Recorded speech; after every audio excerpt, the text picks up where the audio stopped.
Hello everyone, welcome back to my YouTube channel create learner. कैसे हैं आप सभी। तो देखो, हम लोग इंडियन पॉलिटी को आगे कंटिन्यू करते हैं।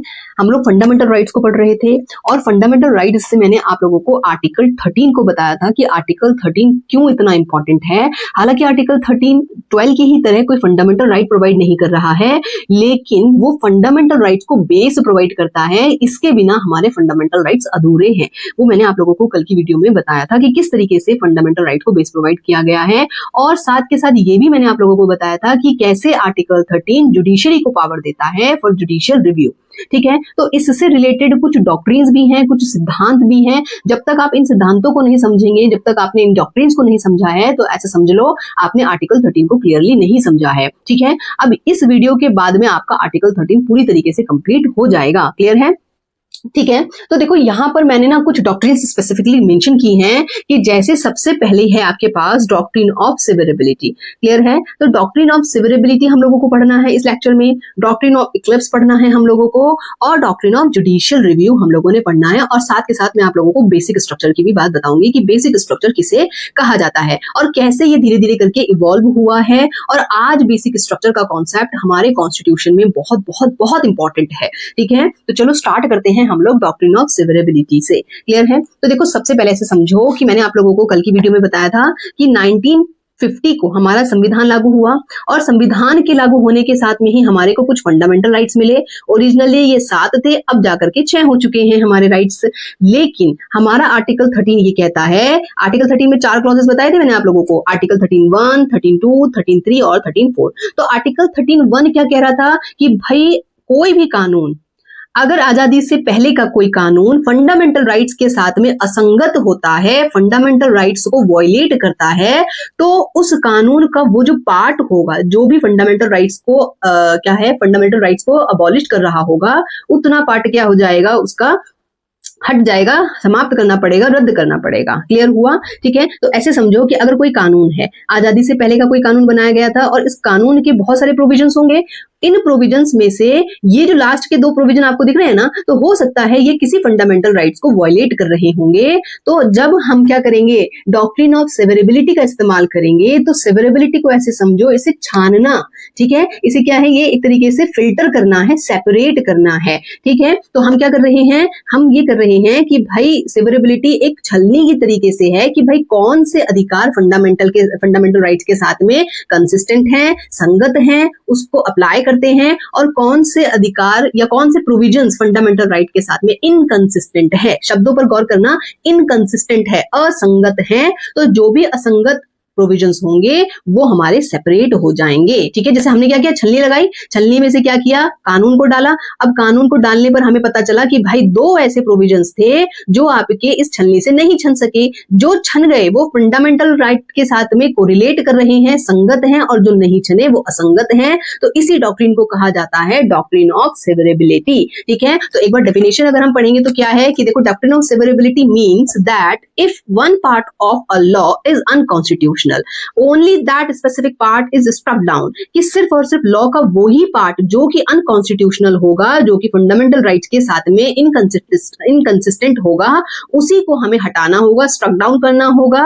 While the rest of the law remains valid, जबकि बाकी का जो कानून होगा वो वैलिड होगा और इनफोर्स, दैट मीन्स लागू रहेगा। क्लियर है? It also known as doctrine of separability, इसे सेपरेबिलिटी का कॉन्सेप्ट भी कहा जाता है। ठीक है, छानना, अलग करना, निकालना। ठीक है, इस तरीके से हम इसको सेवरेबिलिटी के डॉक्ट्रिन को समझते हैं। ठीक है, it also act as the surgical knife, जैसे कोई पेशेंट है और उस पेशेंट की बॉडी में कोई इंजरी हो जाती है, कोई ट्यूमर हो जाता है, तो डॉक्टर्स क्या करते हैं, उस ट्यूमर को निकाल देते हैं, हटा देते हैं ना, खराब पार्ट को हटा देते हैं। ठीक है, बाकी पेशेंट को उसको क्या किया जाता है, सर्वाइव किया जाता है, उसको बचाने की कोशिश की जाती है। तो ऐसा ही सिविरेबिलिटी का कॉन्सेप्ट है, खराब पार्ट को निकाल दिया और बाकी को सही करके इस्तेमाल किया गया है। ठीक है, तो इसे सर्जिकल नाइफ की तरीके से भी इस्तेमाल किया जाता है, या सर्जिकल नाइफ भी है हमारे कॉन्स्टिट्यूशन के लिए ये। ठीक है, तो डॉक्ट्रिन ऑफ सिविरेबिलिटी समझ में आया आप लोगों को। अब इसी से मिलता हुआ है डॉक्ट्रिन ऑफ इक्लिप्स। क्लियर हुआ? डॉक्ट्रिन ऑफ इक्लिप्स किसे कहते हैं? देखो, इक्लिप्स का मतलब क्या होता है, ग्रहण। ठीक है, जैसे होता है ना चंद्र ग्रहण, सूर्य ग्रहण, तो ये क्या है, एक तरीके से ग्रहण लगा देता है। अब ग्रहण लगाता कौन है? Fundamental rights. फंडामेंटल राइट्स क्या करते हैं, कानून के उस हिस्से पर जो हिस्सा फंडामेंटल राइट्स के साथ में क्लैश क्रिएट कर रहा है, है उस पर वो ग्रहण लगा देगा। और कब तक लगाएगा? जब तक कि फंडामेंटल राइट्स अप्लाई रहेगा। मतलब है कि देखो हमने ये जो छलनी में दो जो हमारे प्रोविजंस थे जो यहाँ पर रह गए थे, ऊपर रह गए थे, जो फंडामेंटल राइट्स के साथ में इनकंसिस्टेंट थे, उन राइट्स पर क्या हो जाता है, एक तरीके से ग्रहण लग जाता है। ये जो आपके प्रोविजंस है, ये जो प्रोविजंस हैं, ये प्रोविजंस खत्म नहीं हो रही हैं। एक्ट में ये प्रोविजंस अभी भी बने हुए हैं, लेकिन कैसी अवस्था में? डॉर्मेंट पोजीशन में, सुप्त अवस्था में, सोई हुई, स्लीपिंग पोजीशन में है, स्लीपिंग मोड में है ये, अभी ये एक्टिव नहीं है। ठीक है, तो इसे क्या कहा जाता है? डॉक्ट्रिन ऑफ इक्लिप्स कहा जाता है। अब ये कब तक सोए रहेंगे? तब तक सोए रहेंगे जब तक ये फंडामेंटल राइट्स के साथ में इनकंसिस्टेंट है। जैसे ही वो फंडामेंटल राइट्स आपका हटता है, कम होता है, उसमें चेंज किया जाता है, ये जो सोए हुए मोड में, जो आपके स्लीपिंग मोड में प्रोविजंस थे, ये फिर से एक्टिव हो जाएंगे। इसी को कहा जाता है डॉक्ट्रिन ऑफ इक्लिप्स। जब चंद्रग्रहण सूर्यग्रहण लगता है तो एक टाइम के लिए तो लगता है ना, उसके बाद क्या हो जाता है? वो रिमूव हो जाता है और वो चंद्रग्रहण सूर्यग्रहण खत्म हो जाता है। ठीक है, तो डॉक्ट्रिन ऑफ इक्लिप्स भी इसी तरीके से काम करता है। ठीक है, बिल्कुल मैंने सीधे साधे शब्दों में आप लोगों को बता दिया कि डॉक्ट्रिन ऑफ इक्लिप्स किसे कहते हैं। तो अगर मैं डेफिनेशन बात करूं तो डेफिनेशन पे कैसे पढ़ेंगे हम लोग इसको, कि applies mainly to pre constitutional laws. ये जो डॉक्ट्रिन ऑफ इक्लिप्स है, ये बेसिकली आर्टिकल 13(1) से ही रिलेट करते हैं, लेकिन ये प्री कॉन्स्टिट्यूशनल लॉज के लिए है। ज्यादातर क्या है? प्री कॉन्स्टिट्यूशनल लॉज के लिए है, संविधान के लागू होने से पहले के लिए है।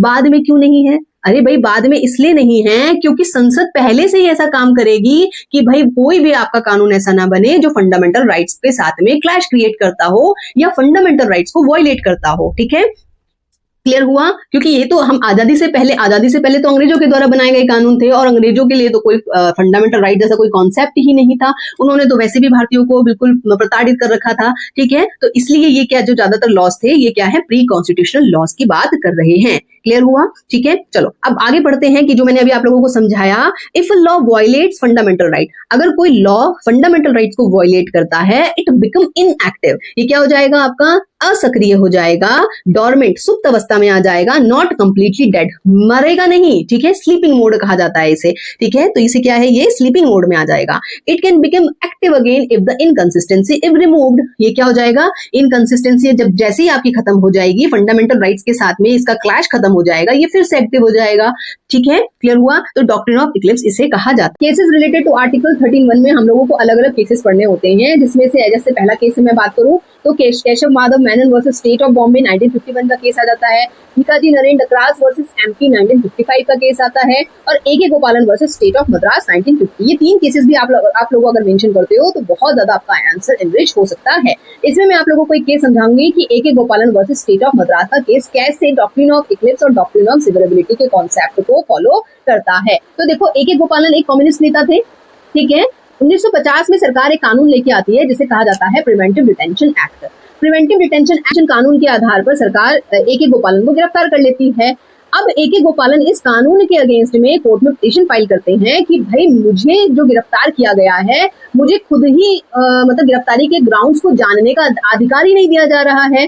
तो कोर्ट ये कहती है कि बिल्कुल सही बात है, क्योंकि जो इस कानून का, जो प्रिवेंटिव डिटेंशन एक्ट 1950 का जो एक सेक्शन है, सेक्शन 14 क्या कहता है कि भाई किसी भी व्यक्ति को अगर इस कानून के तहत गिरफ्तार किया जाएगा ना, तो उसको ग्राउंड ऑफ डिटेंशन जानने का अधिकार नहीं है। ग्राउंड ऑफ डिटेंशन का मतलब कि भाई उसको गिरफ्तार क्यों किया जा रहा है, तो उसको जानने का कोई अधिकार नहीं है। क्लियर? और यहाँ तक कि अदालत को भी जानने का अधिकार नहीं है कि भाई इस व्यक्ति को गिरफ्तार क्यों किया गया है। तो भाई ये तो बहुत ही ज्यादा कॉन्ट्रोवर्शियल, एक तरीके से बहुत ही ज्यादा प्रॉब्लमेटिक सेक्शन रहा है कि भाई अगर अदालत को ये नहीं पता होगा कि सामने वाले व्यक्ति को क्यों गिरफ्तार किया गया है, उसका ग्राउंड्स क्या है, तो वो कैसे न्याय प्रोवाइड करेगी। तो इसी वजह से ये जो सेक्शन है, सेक्शन 14 को क्या कर दिया गया था, इस तरीके से फिल्टर किया गया, छाना, और ये पता चला कि जो सेक्शन 14 है ये जो है आपका फंडामेंटल राइट्स के साथ में क्लैश क्रिएट कर रहा है। तो इस सेक्शन को हटा दिया गया, इस सेक्शन को रद्द कर दिया गया और बाकी के कानून को इम्प्लीमेंट रखा गया। तो इस तरीके से ये क्या था, आपका डॉक्ट्रिन ऑफ इक्लिप्स और डॉक्ट्रिन ऑफ सिवरेबिलिटी के कॉन्सेप्ट को फॉलो करता है। क्लियर हुआ? ए.के. गोपालन वर्सेस स्टेट ऑफ मद्रास का केस। ठीक है।